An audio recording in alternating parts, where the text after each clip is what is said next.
Greetings, friends and fellow cigar box guitar enthusiasts. Del Puckett here, and in this video, we are going to kill many birds with one stone.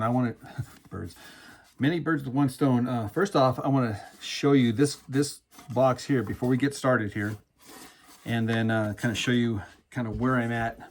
But first off the bat, I wanted to say a huge thank you and shout out to the guys at CBGitty.com. They were a huge sponsor for the Southwest Cigar Box Guitar Festival. In fact, a box showed up just days before the festival. It was a huge 40-pound, I had to sign for it, box from CB Gitty.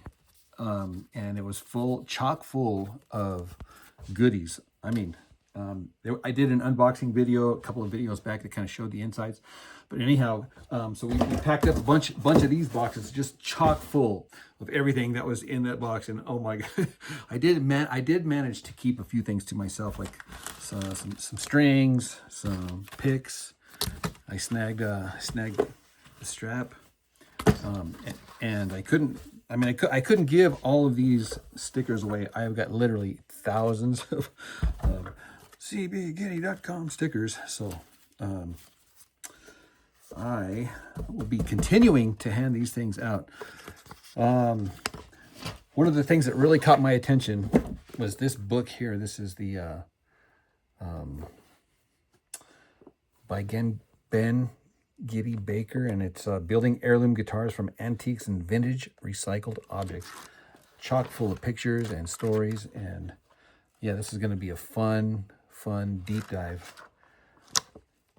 So a huge heartfelt thank you guys at cbgitty.com for, I can't tell you how fun it is to give away stuff.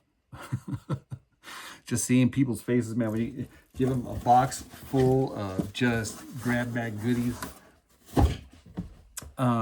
But yeah, I had to keep some of this stuff because one of these days, I'm gonna take a bath by golly. And secondly, I would like to thank you guys who are using my cbgitty.com affiliate link and promo code. Man, some of you guys are getting after it, dude. How do I know? Yeah, no, because I get a percentage of and when a huge number comes by, I always to look and see how much money you guys spent. So some of you guys are, like I said, man, you are freaking whack. But if you got one of these boxes, if you would email me, because I know that in a couple of those boxes there's some questionable items and stuff like that I might have to explain. Like if somebody got one of these, they're like, what the heck is that? I can't even read it. So yeah, these here, well, whatever. I mean, whatever is in the box that you might not understand, email me and we will explain it. I'll walk you through because you might go like, huh? Then real quick, thirdly, just a shout out to Atlee Finch, who is Sandy and Caden's daughter. Well, anyhow, so she was sitting in the church pew while I was preaching on Sunday morning of the Cigar Box Guitar Festival. And she was busy drawing this for me. And notice how she got my little John 3:16 guitar pick. I was like, oh, bless her heart. So anyhow, huge thank you. I'll put this with all my special papers over here, right there. Yay. So I wanted to show you guys. So these boxes here, these sand crystal balls here, these are drop dead gorgeous boxes. Oh my gosh, look at these colors on them, and it's just the right kind of color and the right kind of glitter. This one here is just a little bit too narrow in here as opposed to this guy. So I'm opting with this guy. It's got the cream sides instead of the blue, but still, I mean, the boxes, and these are sturdy boxes. So the first thing I do is, I'm in the process of getting all this paper out of here, but I glue up the corners here because that's going to be the fortification, the strength of this box. So the very first thing, that's the very first thing I do out of the gate. The other one is I get a neck block going. So it's just, you can get these things anywhere here. These are just a regular, 1.5 inches by maybe a 1/2 inch or 1 inch or whatever. You know the size of the board, right? I start my contours with these things here. You got to make sure that the grain is vertical. This one here just happens to be pine, but look how tight that grain is. I actually stole this piece of wood from a friend of mine. He bought this for trim, and I picked it up and looked at the grain, and I was like, that'll be mine. Look at that. Anyhow, so this grain goes all the way through, perfectly up and down. So this is a drop dead gorgeous piece of wood. Anyhow, so you know the deal here. We get the scarf joint going in here, so we flip it over here. So this is what they call a scarf joint here. We have jigs over here, and I have videos explaining all that and stuff. And then next thing, you want to sand this all smooth, because a lot of times you get a little jick there, right? So you want to make sure that this is all.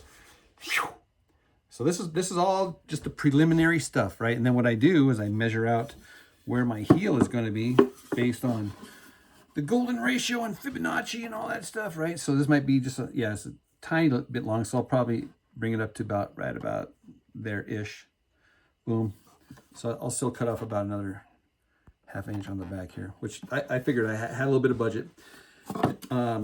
You have to decide things like scale, length, where the bridge is going to go. You know, this is all in the prelim here.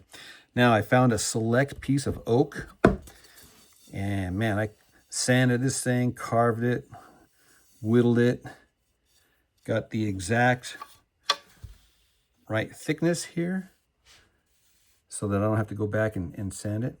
Just, you know, you got to take the time at this stage of the game to make sure all the pieces fit together, dry like a puzzle, right? Now we know where we're going to cut here for the notorious back angle here, and all this depth here is the thickness of the box, right? So the box thickness is the same thickness as my cut down, and then I angle it back. And why do I do that? Why do I do that? That's where we're at now. So we're going to cut this out, and then we're going to contour, and obviously after we do this, then we put the wings on and then glue all this stuff up. So that's the sequence of events on this build. Doesn't necessarily mean that is the sequence for all builds. Why? Because all builds are not created equal. I really love using the router to initiate my contour. This happens to be a half round bit there. You can see the bevel. Will go back and take that out. Why do I really like using the router? Man, glitter.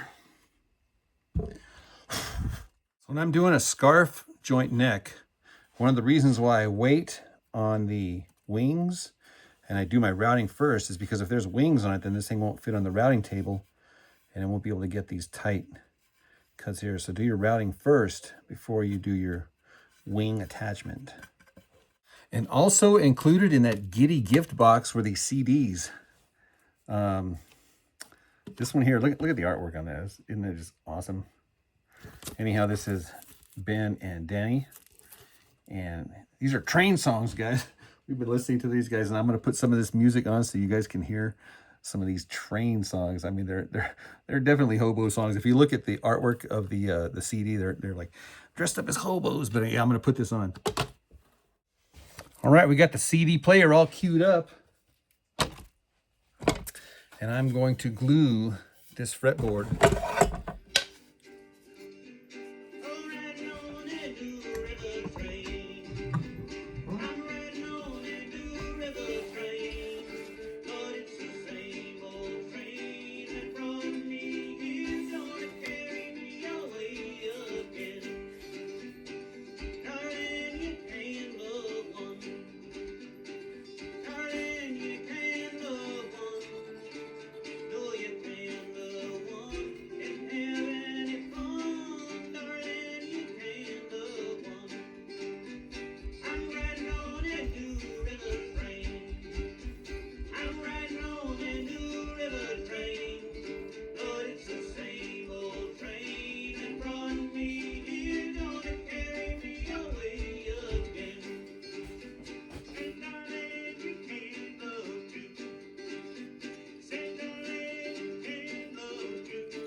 obviously the goal is maximum straightness.